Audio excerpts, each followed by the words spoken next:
Sweet. So, Bruno, welcome to the Rollup. Thank you. Maybe we can start by we're talking about like the differences. We were just talking about token 2049, like between Messari Mainnet and 2049. What were some similarities, differences? What do you like? What don't you like? Yeah, it's interesting, right? Because I think in Asia, all these cities, Singapore, countries, Japan, Hong Kong, they're trying to compete to attract talent, to grow the crypto ecosystems. The regulators are trying to give more clarity on what people can build. The governments are telling people, come here, incorporate here. Investors are clamoring to get into companies. And so they're so growth focused and trying to really paint themselves as a part of the future of crypto and helping to grow this ecosystem. In the US, crypto still feels like the underdogs, the rebels were, succeeding in spite of all the resistance from the regulators, from the government. So, it's kind of two different outlooks. And when we, were at panels in Asia and the panelists were talking about kind of crypto outlook around the world, it was always the same. It was always, very growth oriented, forward looking, positive optimism in, Singapore, Japan, Hong Kong, Europe, everyone's talking about 𝗵𝗶𝗴𝗵, the UK, and then when they talk about the US, it's like, the US is in a holding pattern, wait and see. People are deciding if they want to stay in the US. So it's an interesting contrast between kind of the US and the rest of the world in that regard. Yeah, it's funny because what isn't US supposed to be like free market capitalism, experiment, innovate, move fast, break things, like we want to be the best, we want to but for some reason it's like we're holding back. Like why do you think that is?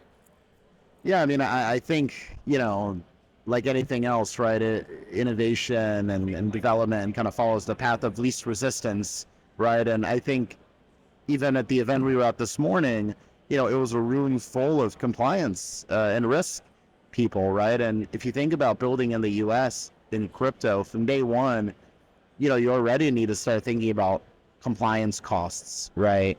Licensing costs, legal costs.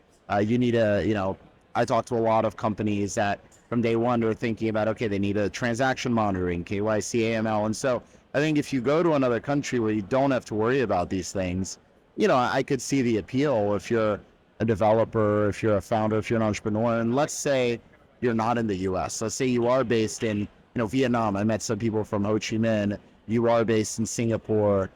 Why would you sign up to go after the US market if you have to deal with all this friction when all you want to do is just code, focus on the product, but also just try out innovative things that the blockchain allows? And so I think you are seeing that, the US still has a big market in terms of capital, venture capital, institutional capital, in terms of, a lot of founder talent, but the resistance and the friction to doing a lot of these innovative things on the blockchain is just that much lower. And so I think you are going to see more and more products that the US customers are walled off from because people want to play around and see what takes off, see what people like and take hold without, there's no point in doing all these things sometimes before you even know if you have product market fit. So I think there's a sentiment of like, hey, why don't we figure out that product market fit first and then, follow through with all these compliance angles if and when we're ready for the US market. And let's dive into Magna. What the approaches that you guys took, looking at like a global market. Why did you, what approach did you choose and why did you choose that approach? Yeah, the approach I was mentioning was like, I think if you're a founder that is starting in a foreign country, we're very different, right? I think we started in the US market with connections in the US market, and a lot of our customers have a US presence. They either have team members in the US or they have customers in the US. So for us, part of the reason we raised a lot of money was because we have to deal with, the compliance. We need those compliance tools. We need to really think about building that up internally as well.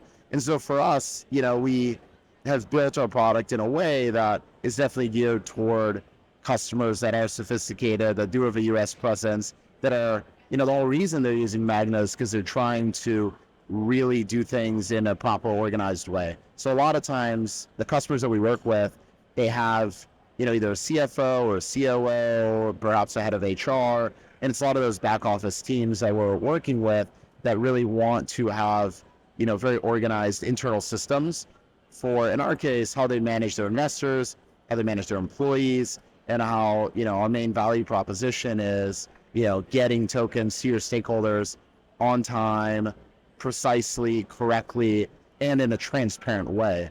And so we're building tools for, teams all around the world. We started in the US, and so that's why, we do transaction monitoring. We, look at our clients very carefully. But there are, some features we've thought about building that are just very hard to build in the US without potentially exploding our, legal costs and compliance costs. And so it's something we do think about of, where do we, evolve in our product roadmap, and how does that affect what types of customers we can work with? We are starting to expand. We just hired our first person in Singapore, trying to expand more into the Asian markets and understand their needs. And so it's definitely an area where, we're looking at where is that growth coming from? Where are those innovations going to, grow and take root, and make sure that we're not missing out on that just because we are primarily in the US market. Epic. Congrats on the hire and the expansion. Wesley, doing a great job. Shout out, Wesley. Nice. And let's talk a little bit more about the roadmap. Like, you mentioned where you are in the hiring roadmap, starting to expand globally beyond the US. So drilling into some of the product roadmap, where have you guys been, where you are, and then where you eventually want to go? Yeah, I mean, our vision from day one was always pretty consistent, right? We think that, tokens are the new form of ownership, right? The new form of value, transferable ownership. It's how people participate in the upside of a project, right? You could be an investor, but also an employee that's contributing to the development. You could be a community member that's contributing to the ecosystem. And so, our platform is really two parts. It's a system of record for that ownership. And how do you track who your stakeholders are, how much they own, and what are the terms around that ownership, whether it's through a token grant or a token investment instrument or something else. And then how do you actually do what we call the token operations to distribute those tokens? So it could be an airdrop once a month that you're using Magna to track how much you need to send out to whom, and even on what chains. Sometimes we see projects that are using multiple chains.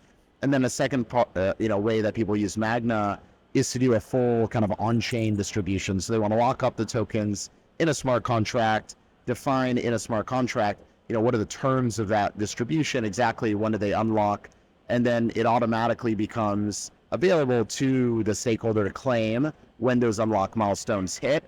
I think, we started by first coming from the equity world where a lot of these things are done, in spreadsheets, and they have to be distributed manually by, someone in the back office team. And when we came into crypto and we saw, oh, great, we now have this programmable, form of ownership, programmable money, and yet teams were still using spreadsheets to track all these things and still going in and manually sending tokens. And so we're really trying to use what crypto is natively good at, right? It's programmable money, it's transparent, everyone can see the logic, it's enforceable, you can build in all these mechanisms like repurchase rights, and really saying how do we just do that from day one in a way that also makes these teams' lives easier. And so that's really our values. It's transparency, it's automation, but it's also in a way increasing trust in the ecosystem, because you're no longer depending on someone doing their job well. You know exactly what's going to happen. And could you describe or kind of unpack one example in practice? If you can name drop a company, that'd be awesome. Or a partner of yours, and kind of take us through the workflow of how they use Magna. Yeah, I mean, we worked with a number of protocols in the past, year and a half since we launched. One of them is, Access Protocol, which was actually a collaboration with The Block and other media companies in the crypto space and research companies. And, usually when companies come to us, it's right, sometimes the day before their token launches, and they come to us and they say, hey, we have 20 employees, we have 100 investors, They are supposed to get their tokens every day starting tomorrow, and we have no plan on how we're actually going to do that. Can you guys help us? And we get them set up on the platform, and the next day, boom, like everyone sees the number of tokens go up. They can claim every day. And so really we've also had companies use us after they do a public sale, and they come to us say, hey, we actually have, 3,000 people that are supposed to get their tokens starting tomorrow. And we help them do that in a gas efficient way. And so that's kind of like the core value proposition, is doing that distribution at scale, sending everyone to a portal when they can see exactly how much they're going to get. But most of our companies today actually come to us, recently, long before they launch their token, where they say, hey, look, we just raised a round. We're starting to give out tokens for employees, for investors. We just want a place to put all that information, because right now it's living in a spreadsheet, and we're worried about access. We're worried about making accidental edits. We just need a place to put it where we know it'll be safe, where we know we can track updates to it, and where we can share with everyone exactly where they stand, both now and also when we do our next round, when we make our next hire. And so giving that platform that everyone can be inside and see all of the information that they need to see, that's what most companies are coming to us for today, is kind of very proactively saying, we want to get everything, in order, so that when we come to that token launch, we don't need to scramble. We actually know that everything is already in place, and we can just hit go. And then once the token launches, we know that it's going to get to the right people.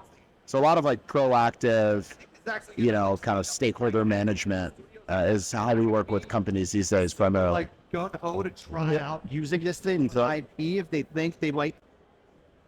And we're back. So that. That makes a lot of sense. Like building a more mature token distribution process beyond spreadsheets. Yeah. Personally, like you saw me raise my hand earlier at this brunch, right? Like we do everything on chain. Yeah. When we take payroll, right? Like that's a great example. We build a transaction in a Gnosis multi-sig, add a bunch of transactions into a batch, and then send that batch out to our 7 people on our team. That requires us to manually input each transaction, click 2 buttons to add it to a batch, and then have to send out that transaction. If we had 300 people on our team or 3,000 people on our team, that is like tons of clicks, tons of buttons to push, and you always have that risk of someone fat fingering a button and putting in an extra 0 on a paycheck or a transaction that you send out to one of your employees. And companies with massive balance sheets, massive payrolls, they can't afford to take that risk. And we're kind of seeing like the 2 different approaches. The one that is almost like, you can almost like look at it from the US lens. It's a little bit more like by the book, if you will, and a little bit less on chain natively.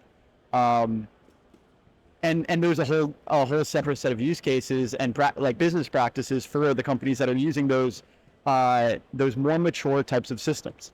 And for token distributions, like that's an entirely different world. Airdrops. I'm curious in general, like you have a very like drilled down approach to the value proposition. So maybe we can talk a little bit about the roadmap as where you're going, like where the product expansion lies. And you mentioned there's a couple of features that like you can't really do in the US, but like maybe you can allude to those, or in a perfect world, if the regulation does get there, like what is like your vision? What would you love to do with Magna in an ideal world? Yeah, I think where our roadmap goes in, a few different directions. If you look at the stakeholders that we serve, right, I think, compared to maybe other companies in the space, like we very much like to look at what are the problems that we can solve for those stakeholders to make their lives even easier the more that our product grows and the more that they use our product. And so breaking down those stakeholders, I think one is kind of the protocol teams themselves, right? So those back office teams, those administrative teams, the people we got together this morning, it's finance, it's operations, it's HR. How can we make their lives easier? And so that's one part of our roadmap where we are building, integrations with payroll software, integrations with HR management, integrations with EOR for companies that have overseas employees. How can we bridge the gap between what's happening on chain and what's happening in the real world, right? So things like tax withholding, tax payments, reporting, accounting. A lot of what we're doing now this quarter is building tools that exist at that intersection to make sure that, those payments are doing through Magna have the right withholdings and then are reported to the right authorities.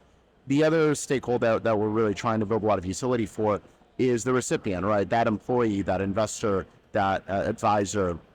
How do we give them more utility out of their tokens? So the ability, in terms of governance, features, staking, making that easier, just be able to do more things with the token, swapping, off-ramping.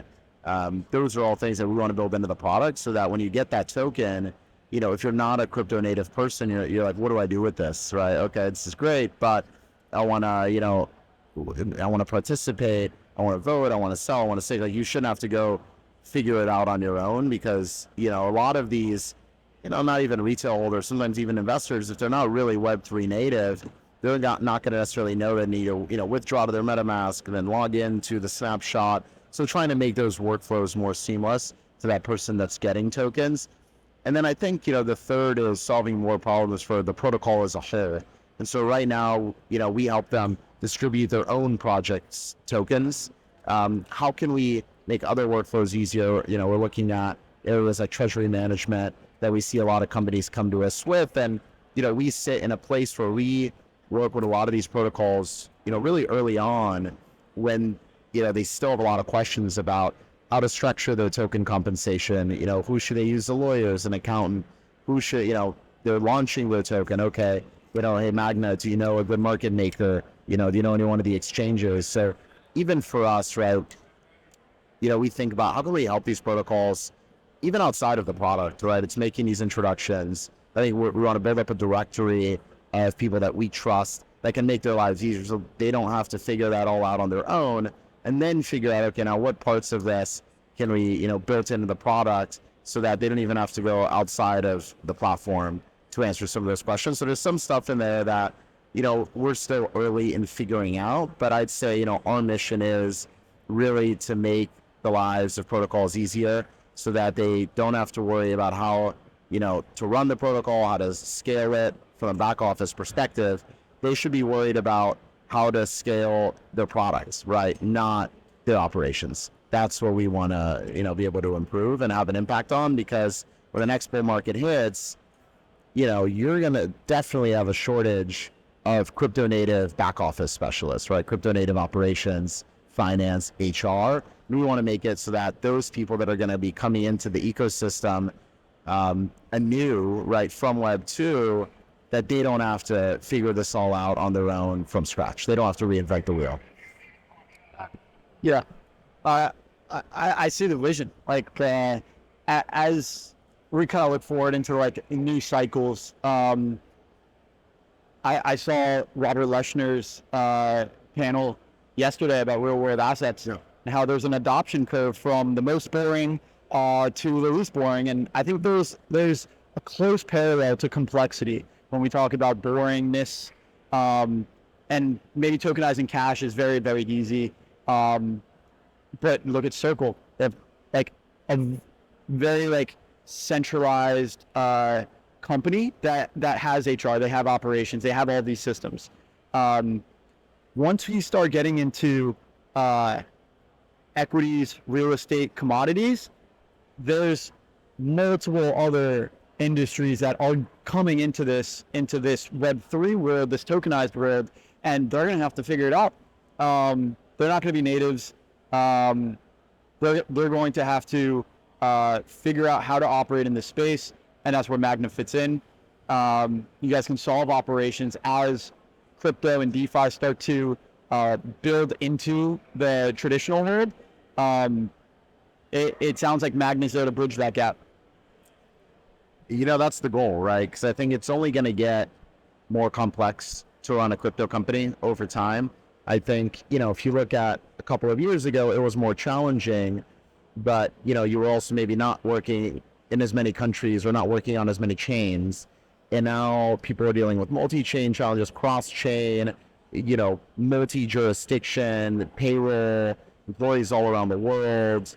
The technologies are ever changing, all the infrastructure is ever changing, and there's only ever going to be more options as well around, what tools you use for all these back office tools. And I think we have a lot of ideas about how to simplify some of those things for teams. But, part of the challenge is how do you keep up with the times? And you want to be able to be a trusted partner for people that can, always make sure that we are at that cutting edge, and then making sure that we're exposing our customers to those, new pieces of functionality that are coming out. Awesome. Plenty more to come. Appreciate you taking the time. Check out Magna on Twitter. We'll have this up on Twitter. We're tagged by the handles.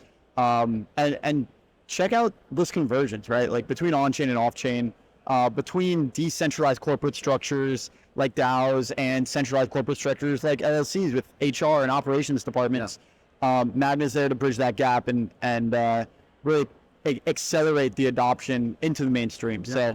So thank you so much for coming on. No, thank you. Closing thoughts, anything? Yeah, I think you said it best, right? Like, I think we work with companies at the full spectrum. We work with some companies that are completely decentralized, and, we give them the options of how they configure the vesting, how they can configure the smart contracts. So, we work with some companies that, they want the trustless aspect of crypto. They want to see, their stakeholders want to see, on the one extreme, the tokens are completely locked up. No one can take them back.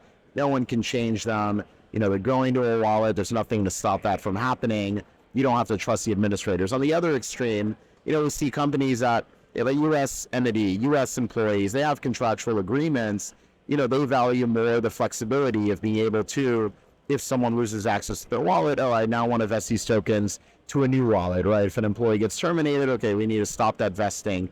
And so they want that repurchase option. They want the ability to change the recipient because for them, they care about the blockchain rails for the transparency and the convenience. And they don't necessarily need the trustlessness because of the nature of the relationship that they have. So our goal is always going to be, if you're fully decentralized, we have tools for you. If you're fully, centralized, then, you just want to use Magna to just manage your obligations and track all those details. We have something for you as well. And more we're seeing a mix of those worlds, and obviously appealing to both. You have solutions for any hybrid models in the middle as well. Exactly. Awesome. Building trust and helping these projects cross the chasm, whichever direction they're going. Very, very cool to see. Thanks for coming on. No, thank you.